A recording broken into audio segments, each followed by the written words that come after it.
And an honor to be now greeting and welcoming all of you in the inaugural session of the third NMFT Ministerial Conference on Counter-Terrorism Financing, being organized by the Ministry of Home Affairs, Government of India. And we thank Honorable Prime Minister Modi for leading us today. Ladies and gentlemen, a bold and a decisive global leader whose every thought and action is deeply immersed and ingrained in the very spirit of Vasudhaiva Kutumbakam. He's always treated and felt the whole world is one big family, and we all need to come together to address the challenges of this world. Also deeply ingrained and immersed in the Indian philosophy of Advait that reflects the belief in the essential unity of all living beings.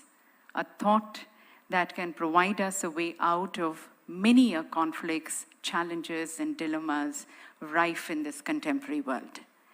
So as we thank Honorable Prime Minister Modi for his leadership, I would like to request our Honorable Union Minister of Home and Cooperation, Shri Amit Shah ji, to kindly welcome the Honorable Prime Minister by presenting him a plant.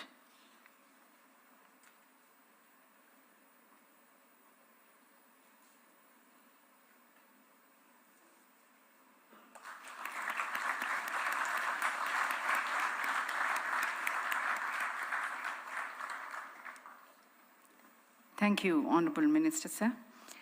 And I now request and invite the Director General of NIA, the National Investigation Agency, Shri Dinkar Gupta ji, for his welcome address.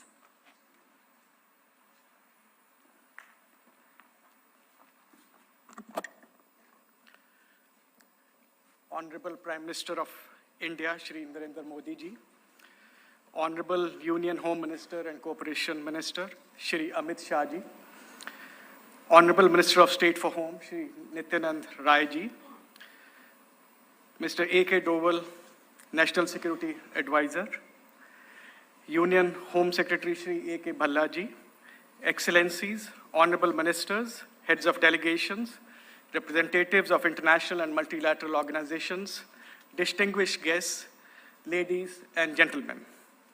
It's an honor for me to extend a very warm welcome to all of you at the third No Money for Terror Ministerial Conference on Counter-Terror Financing.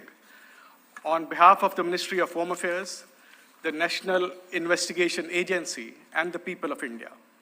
The third edition of the NMFT conference is being held in New Delhi after a gap of 3 years since the second conference in Australia in November 2019. As the host nation, India is delighted to witness this coming together of 78 countries and 16 organizations on the issue of terrorism, which is the single biggest threat to peace, security, and development in the world.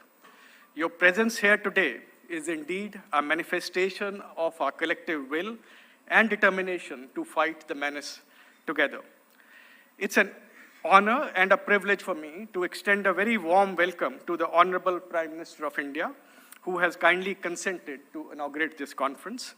Sir, your zero tolerance policy to terrorism, whole of government approach, along with the strong and resolute leadership provided by you, has brought about a remarkable change in the security scenario of the country.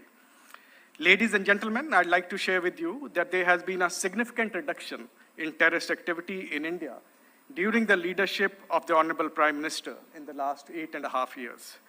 There has also been a large decrease in the overall economic impact of terrorism on India during this period. Sir, your presence here today is symbolic of India's unwavering commitment to the fight against global terrorism and the need for strengthening international cooperation to ensure security across the world. It also gives me great pleasure to welcome Honorable Union Home Minister and Cooperation Minister Shri Amit Shah ji, whose consistent efforts, clear direction, and competent stewardship of the security apparatus have led to a paradigm shift in security and policing in India. The robust counter-terror response under his leadership has led to the destruction and dismantling of terrorist networks and the terror ecosystem. Sir, we are indeed grateful to you for your direction and support at all times. Ladies and gentlemen, as you all know, choking and disrupting financial flows to the terrorists is one of the most effective ways to fight terrorism. The inaugural No Money for Terror Ministerial Conference hosted by France in 2018 called for a collective involvement in the fight against terrorist entities, groups, and individuals. The 2019 conference hosted by Australia built on the Paris Agenda and highlighted the best practices to counter terrorism financing and the need to develop strong coordination and partnerships among nations. The third NMFT conference, which has brought us all together today, aims to place special emphasis on the recent trends in terror financing and the emerging terror funding channels and technologies. Technology has become a key enabler of terror financing today. The growing use of digital assets and cryptocurrencies, online payment systems, and crowdfunding platforms provide new channels for terror funding. At the same time, the traditional methods such as conventional banking channels, remittances, money laundering, and the misuse of non-profit organizations continue to be exploited. It is therefore essential to put in place robust legal and operational frameworks and share the technical expertise to detect, investigate, and prosecute terror financing cases in such a scenario. We look forward to hearing the views and experiences of the countries and organizations present here today, which would go a long way in strengthening the global response to the complex issue of financing of terror. Thank you. Jai Hind.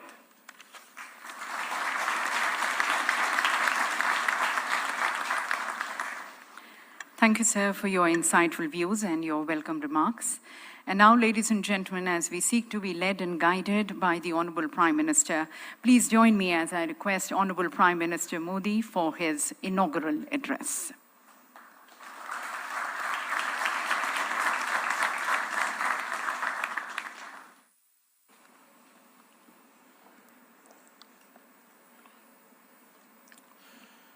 My colleague in the Union Cabinet, Shri Amit Shah,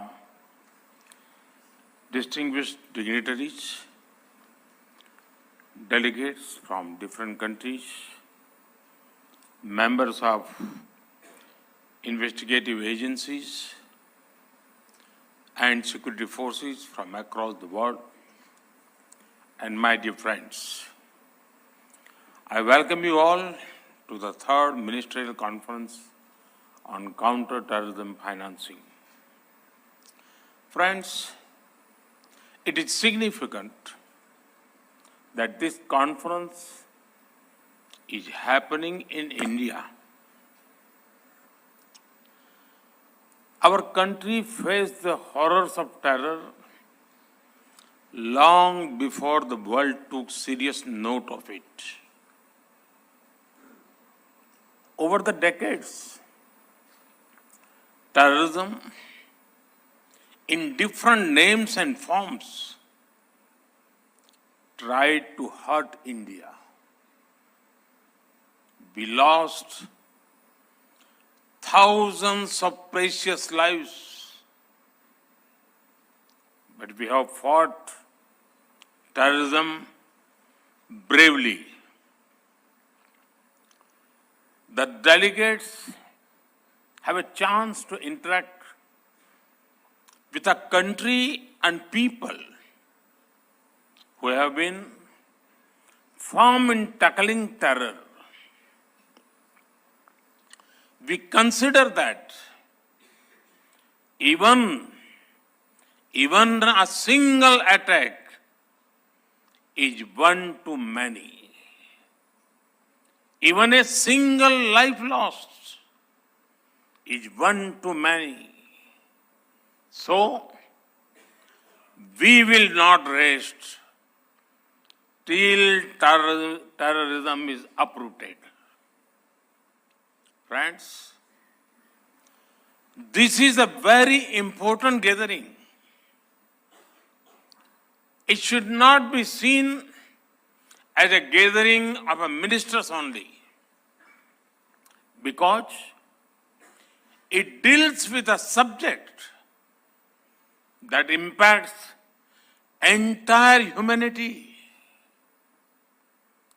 The long-term impact of terrorism is particularly hard on the poor and on the local economy, be it tourism or trade. Nobody likes an area that is constantly under threat. And due to this, the livelihoods of people are taken away. It is all the more important that we strike at the root of terror financing. Friends, in today's world, ideally, there should be no need for anyone to remind the world of the dangers of terrorism. However, there are still certain mistaken notions about terrorism in some circles. The intensity of the reaction to different attacks cannot vary based on where it happened. All terrorist attacks deserve equal outrage and action. Further, sometimes there are indirect arguments made in support of terrorism to block action against terrorists.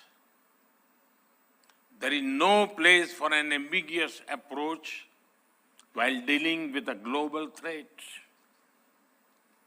It is an attack on humanity, freedom, and civilization.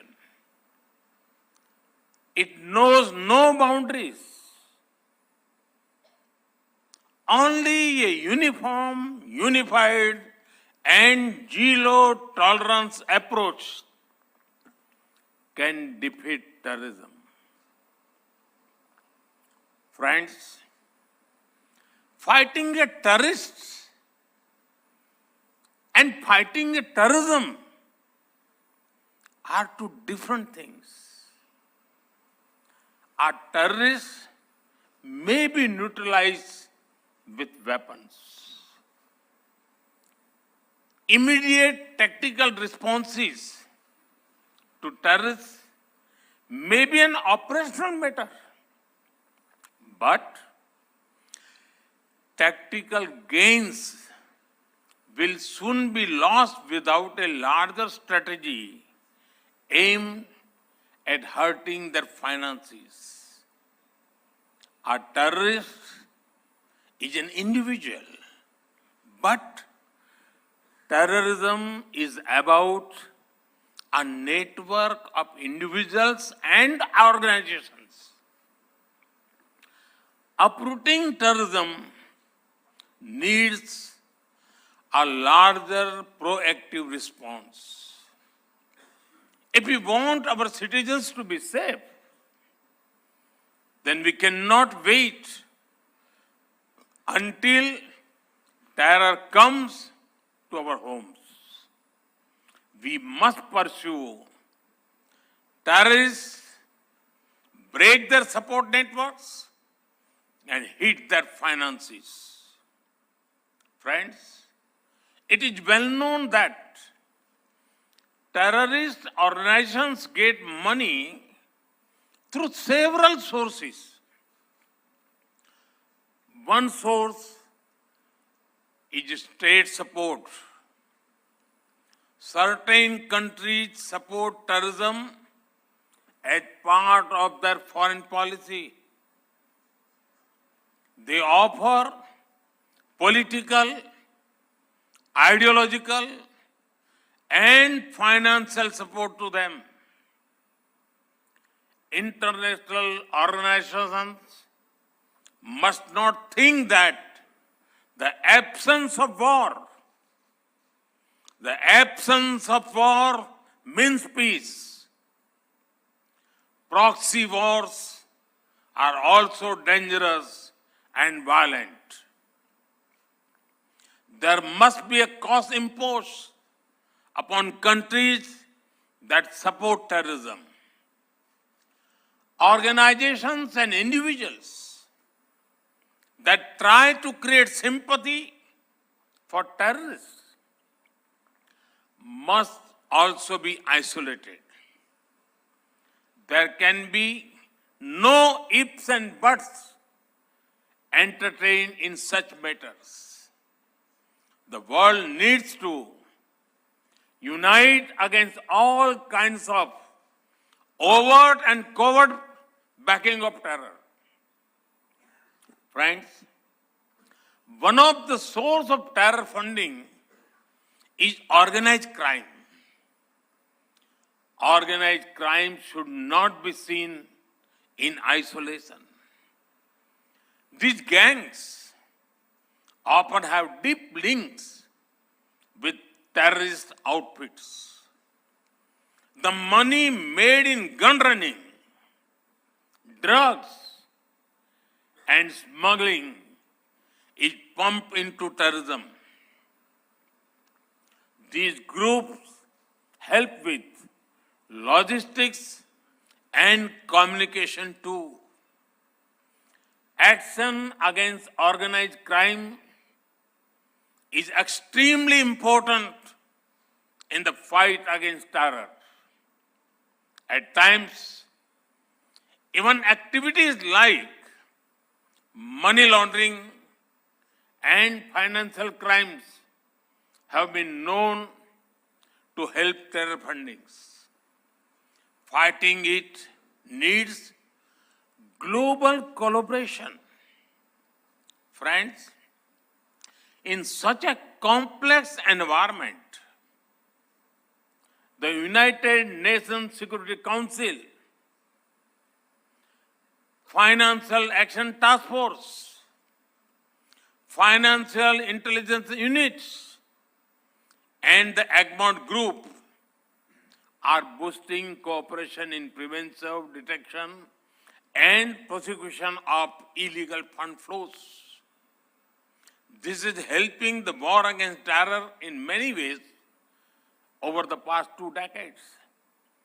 This also helps in understanding terror funding risks. Friends, now the dynamics of terrorism are changing. Rapidly advancing technology is both a challenge and a solution. New kinds of technology are being used for terror financing and recruitment.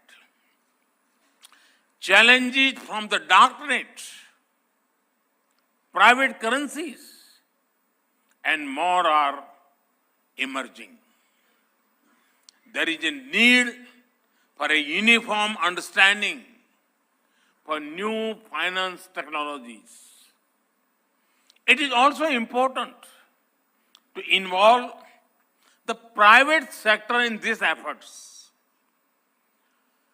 From a uniform understanding, a unified system of checks and balances and regulations can emerge. But we must be careful about one thing. The answer is not demonize technology. Instead, it is to use technology to track, trace, and tackle terrorism.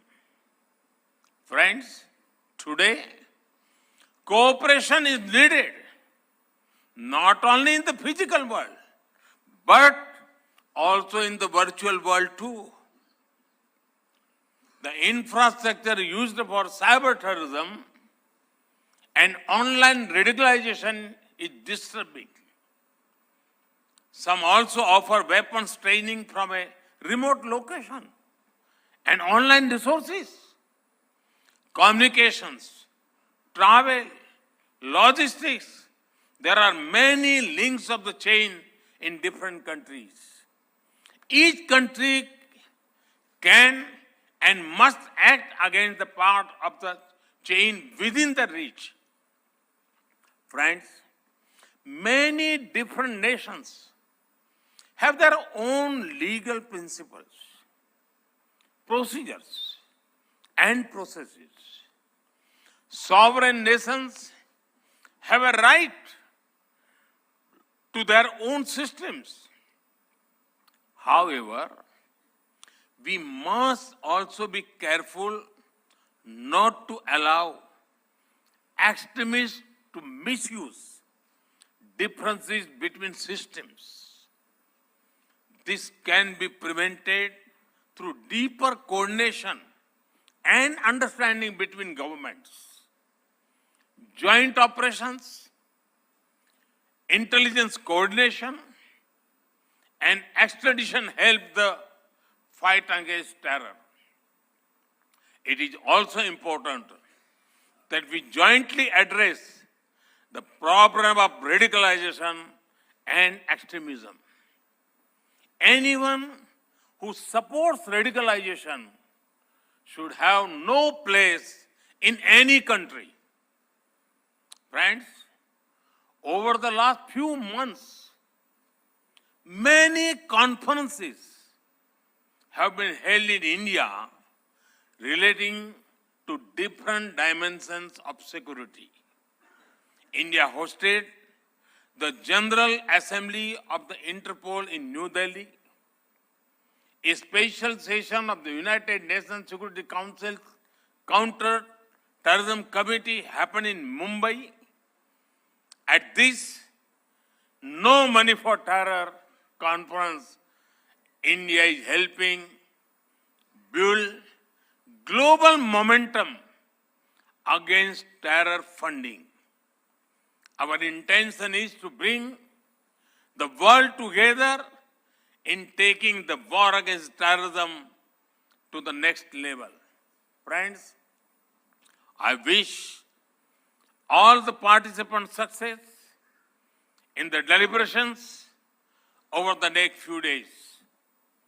I'm positive that you will help in attacking terror funding in all its dimensions. Thank you. Thank you very much.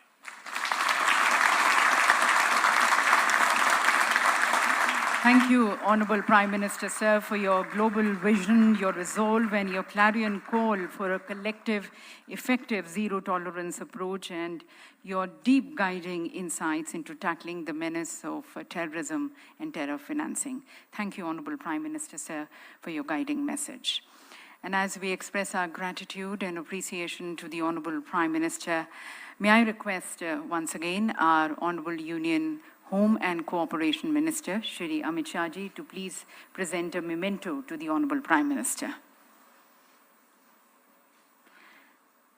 And please, once again, ladies and gentlemen, join us in thanking the Honorable Prime Minister for leading us, for his clarion call for peace and tranquility and the cooperation from all.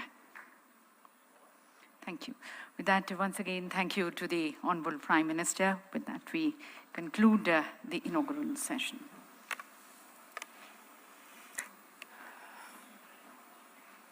तो आप सुन रहे थे प्रधानमंत्री नरेंद्र मोदी